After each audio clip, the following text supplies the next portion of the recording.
Across the U.S., nearly 2 million people are behind bars in federal, state, and local prisons and jails. This is according to an early 2025 report by the Prison Policy Initiative, a nonprofit organization focused on criminal justice reform and advocacy.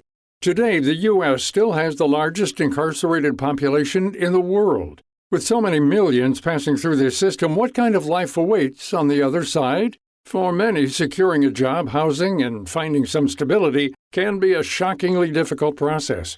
On top of this, many people leave prison with some amount of unpaid debt as well.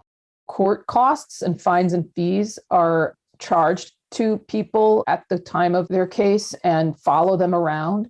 So in some states, there are deductions taken out of their already meager pay, both for restitution, but also to cover court fees and fines. And so your average prisoner leaves prison thousands, if not tens of thousands of dollars in debt.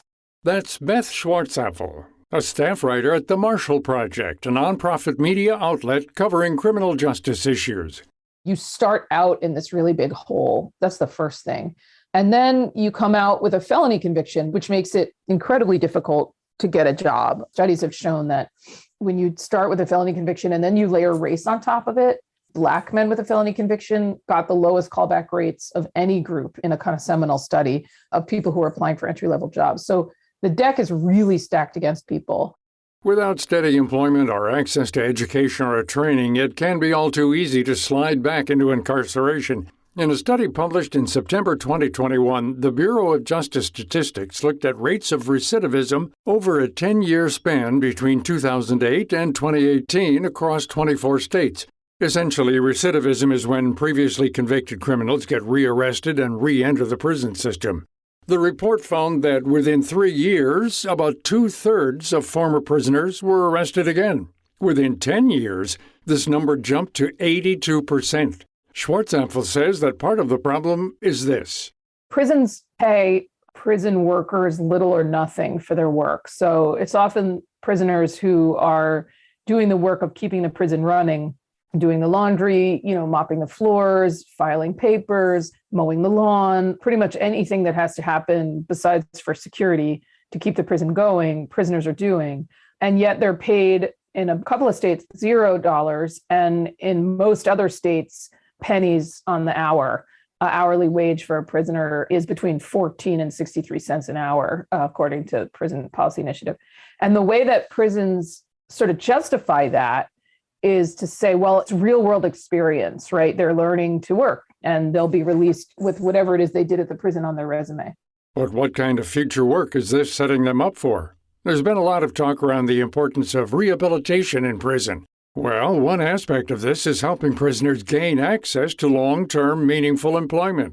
Set them up with job training in a field where there's demand, right? And where there's a clear path to get out and pursue that work. One advancement is the return of Pell Grants for prisoners, which are a form of federal need-based financial aid. Eligible students can access aid and earn a degree through college and prison programs.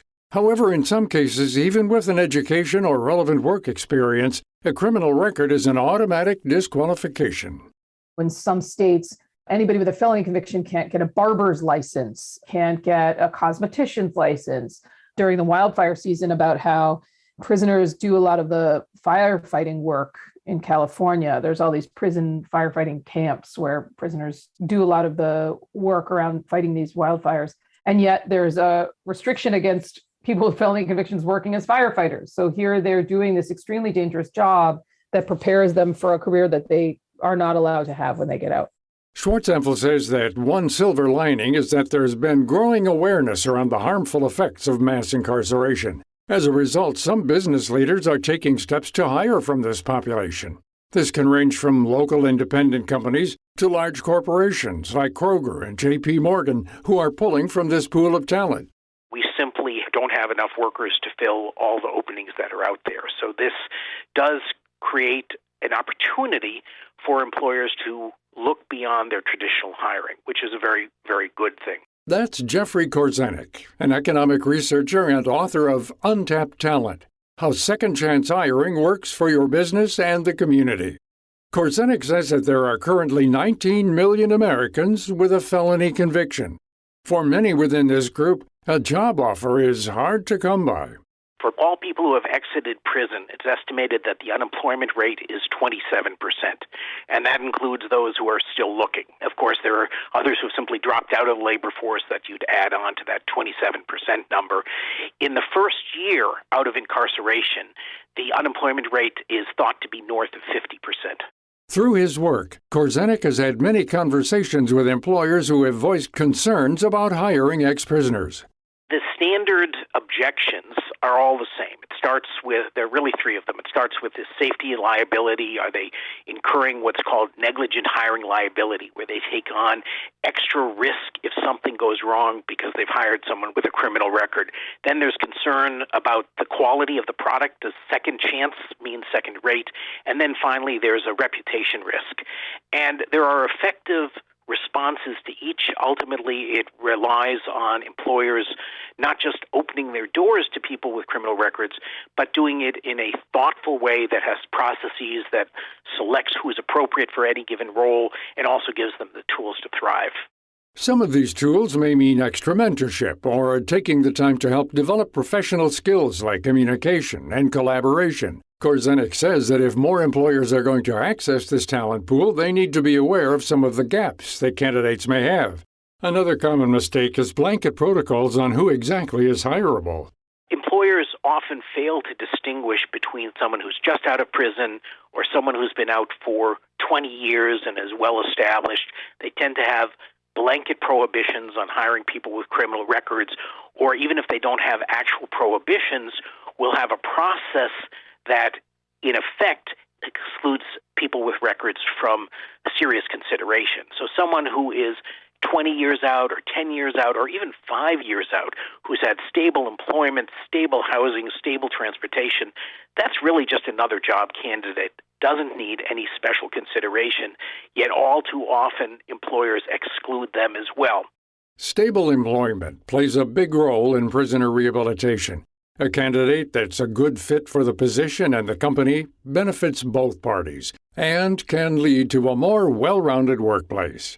If the 21st century is when we finally realize that diversity of not just race, gender, sexual orientation, but also viewpoints and life histories is what makes organizations strong and makes workplaces strong, then, man, these folks have been through the ringer and they have seen so much and have so much to offer as far as, wisdom and life experience. And I think more and more people are starting to recognize that.